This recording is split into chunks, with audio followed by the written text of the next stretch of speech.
हिमाचल प्रदेश के भरमौर पांगी विधानसभा क्षेत्र में स्वास्थ्य सेवाओं की दयनीय स्थिति एक गंभीर चिंता का विषय है। विधायक डॉक्टर जनक राज द्वारा उच्च न्यायालय में दायर रिट याचिका इसी चिंता को उजागर करती है। याचिका में नागरिक अस्पताल भरमौर और आसपास के सामुदायिक स्वास्थ्य केंद्रों (सीएचसी) तथा प्राथमिक स्वास्थ्य केंद्रों (पीएचसी) में चिकित्सा कर्मचारियों की भारी कमी को रेखांकित किया गया है। याचिका में प्रस्तुत आंकड़े बेहद चिंताजनक हैं।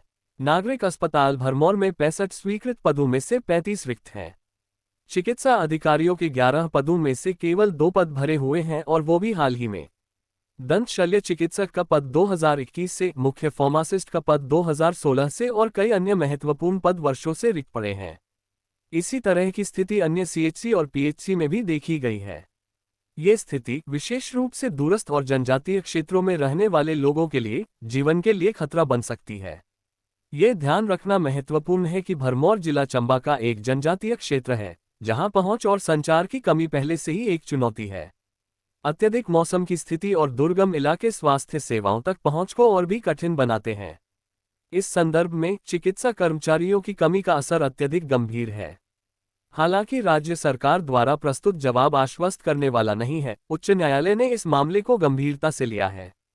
न्यायालय ने सचिव स्वास्थ्य और परिवार कल्याण हिमाचल प्रदेश सरकार को निर्देश दिया है कि वे सीएचसी, पीएचसी और नागरिक अस्पताल भरमौर में स्वीकृत पदों का कम से कम 50% भरें।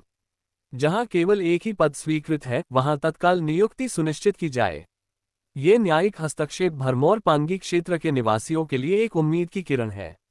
यह आशा है कि उच्च न्यायालय का ये निर्देश राज्य सरकार को स्वास्थ्य सेवाओं के बुनियादी ढांचे को मजबूत करने और ग्रामीण क्षेत्रों में स्वास्थ्य सेवाओं की उपलब्धता को सुनिश्चित करने के लिए ठोस कदम उठाने के लिए प्रेरित करेगा। यह न केवल जीवन बचाने में मदद करेगा बल्कि क्षेत्र के समग्र विकास में भी योगदान देगा। पांगी न्यूज 24 की खबर।